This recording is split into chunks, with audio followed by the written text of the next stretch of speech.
Hi, I'm actor Ian Champion, and welcome to History of Horror Cinema, my personal podcast tour of the good, bad, and the ugly of horror movie history. If you like what you hear, please don't forget to hit subscribe. The Crime of Dr. Crespi, 1935.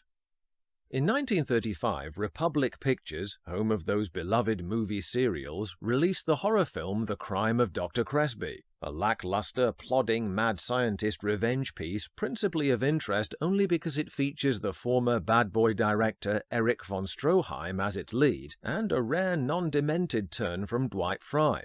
Based loosely on Poe's The Premature Burial, it was directed by John H. Auer, who spent a long time with the studio, culminating in TV shows like Whirlybirds. He co-wrote the script with two others, Lewis Graham and Edward Olmsted, which is hard to believe for what remains a very single-minded B-picture. What the film boils down to is vengeance, carried out by Crespi upon his protégé, the eminent Dr. Ross, John Bone, who had stolen Estelle Ross, Harriet Russell, from him, and now Crespi is seemingly the only man capable of life-saving surgery upon him. So far, so hospital melodrama. However, unbeknownst to Mrs. Ross, Crespi goes through the charade of pretending her husband died on the operating table, whilst actually administering a paralyzing drug with the terrible side effect of forcing his victim to experience his own burial, unable to move anything except his eyes. A payback, and I quote, with compound interest.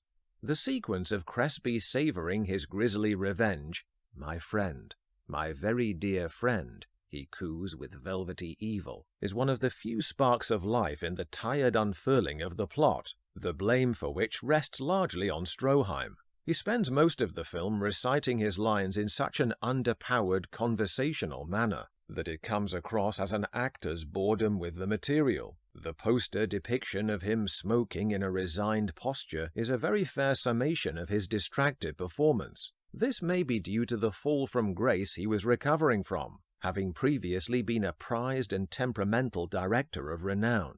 The Austrian-born Stroheim had risen from modest Viennese roots that he later lied about in interviews, claiming to be descended from nobility. He began his Hollywood career working for D.W. Griffith, as both actor and as one of the assistant directors on Intolerance. The immense scale of this epic would perhaps influence his own future grandiose ideas. World War I gave him an opportunity to make his name as various near-enough German-accented officers in films like The Heart of Humanity. He emerged as a skillful director in the silent era with famous films such as Blind Husbands in 1919 and the lavishly budgeted Foolish Wives in 1922, but with a notorious penchant for tyrannical and arrogant behavior.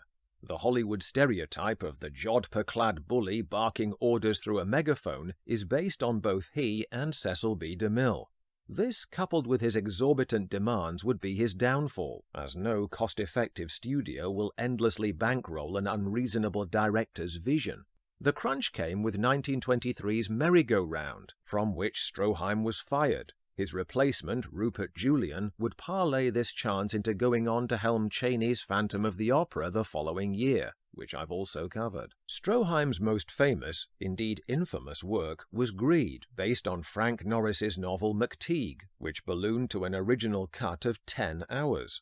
When Sam Goldwyn's studio merged to become MGM, Stroheim found his film taken away from him to eventually be distilled down to just 2.5 hours, an arguably ruinous editing. Sadly, we can never know for sure, as the extra footage was irrevocably destroyed. Stroheim's career almost went the same way, due to his temperamental inability to compromise his needs in any way. He was fired from Queen Kelly in 1929 when Gloria Swanson could not get along with him. Ironically, after being forced back into acting to make a living, perhaps his most memorable role was as a subservient assistant to the high-handed faded star Norma Desmond, brilliantly essayed by Swanson in Billy Wilder's hymn to the silent days, Sunset Boulevard. Between his illustrious heights as a director and his comeback for Wilder, movies like The Crime of Dr. Crespi paid the bills for Stroheim if nothing else. This particular one certainly doesn't repay close attention, and he trots out his lines with a barely functional presence when not required to move along his hideous scheme. Dwight Fry attempts to inject a serum of energy into proceedings as the suspicious of Crespi Dr. Thomas. Whilst it's gratifying to see him escape from the typecast confines of the gibbering henchman that made his name in Dracula and Frankenstein, Fry is soon incarcerated again when Crespi strangles him into unconsciousness and dumps him in a side room, while he undergoes the pretense of attending the funeral as a respectful mourner.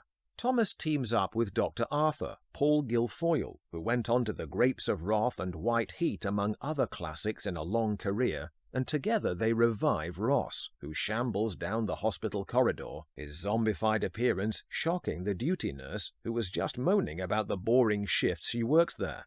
The movie culminates in a shoddily rushed and confused ending, in which Ross enters Crespi's office, to no surprise whatsoever from his tormentor, and dies slumped in a chair. Thomas and Arthur rush in, but by now Crespi Stroheim is so jaded with the film that he matter-of-factly declares it's all over and shoots himself. "Crespi!" gasps Thomas, with perplexing sensitivity toward a chap who only shortly before had throttled him and stuffed him in a closet.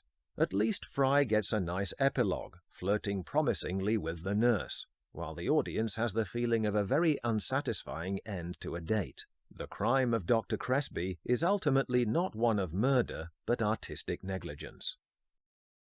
Thanks for listening. If you like what you hear, please don't forget to hit subscribe.